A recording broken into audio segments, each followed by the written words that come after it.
So, hi guys, itong video na to is pag-usapan naman natin itong bagong labas ng Realme, itong Realme Note 60. So, ito yung upgrade kay Realme Note 50 na unang labas na napaka-affordable ng price nun na worth of 3,599 pesos yung unang nalabas nila na Realme Note 50.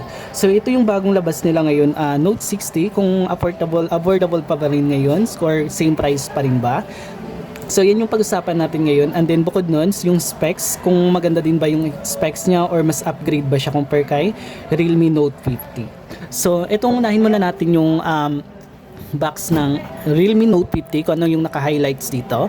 So ito yung nadagdag dito, meron po siyang armor shield protection. So kumbaga maririnig natin yan na medyo mas upgrade siya compare dun sa Realme Note 50 na mas mataas yung protection dito. And then bukod nun, ayan.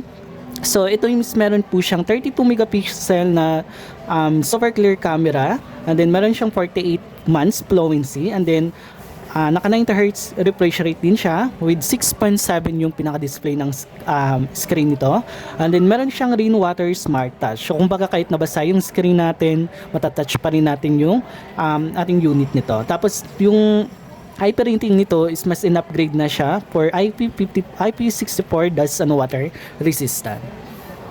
Pagdating naman sa variant or ng unit na to, meron din siyang two variant. Meron po siyang 4GB RAM, 64GB internal storage, and then meron din siyang 4GB RAM, 128GB internal storage.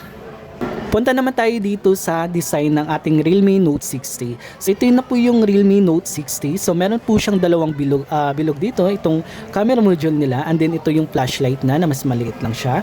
And then mas manipis na po siya. Ayan, sobrang nipis lang po siya, tsaka magaan lang din. Side mounted fingerprint na din, and then ito yung volume rocker niya. And then pagdating naman dito sa may baba niya is meron po siyang ito naman yung speaker niya, and then naka type C yung pinaka charging port niya, pero supported lang to up to standard lang for 10 watts na charger niya. And then meron siyang headset, and then microphone. Sa may gilid naman, ito naman po yung SIM card tray na triple slot, expandable yung pinaka internal storage nito up to 2 TB. Sa may taas naman is wala na pong nakalagay dito. Pagdating sa design nitong Realme Note 60 is naka matte finish lang po siya, and then may design na pa zigzag dito sa pinakalikod ng unit na to. And then may dalawang kulay to. Ito yung kulay blue, and then meron din siyang isang kulay na kulay black naman. Ito yung kulay black na matte finish lang din siya. Ayan. Makikita natin may reflection dito sa pinaka-camera niya. So ma-highlight talaga yung pinaka-camera module niya dito. So ito yung hindi siya naka-matte finish dito sa pinaka-camera module niya. Kung mapapansin kayo sa mga previous Realme na Realme C55, same po sila ng tsura ng camera module niya, pero mas maliit lang po to. Mas maliit yung camera module niya compared dun kay Realme C55. So pagdating naman sa display niya, punta tayo sa may display niya. Itong brightness ito is up to 450 yung pinaka nits nito, and then yung size ng screen nito is meron po siyang 6.74 HD plus or 720p yung pinaka-resolution na meron dito kay Note 60. Pagdating naman po sa refresh rate nito is meron po siyang 90 Hz screen refresh rate, kaya mas smooth pa rin yung performance niya kahit mababa yung price nito. So tingnan natin sa may display niya kung pwedeng ma-adjust yung pinaka-refresh rate nito. Ayan. So pagdating sa refresh rate nito is meron na po siyang option for auto or 60 Hz.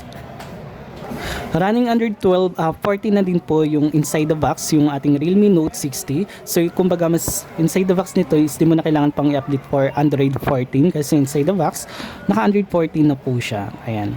Check natin. Ayan din. Ayan. Pagdating naman po sa processor na gamit dito sa Realme Note 60 is ginamitan po siya ng Unisoc T612 12 nanometer. Ayan.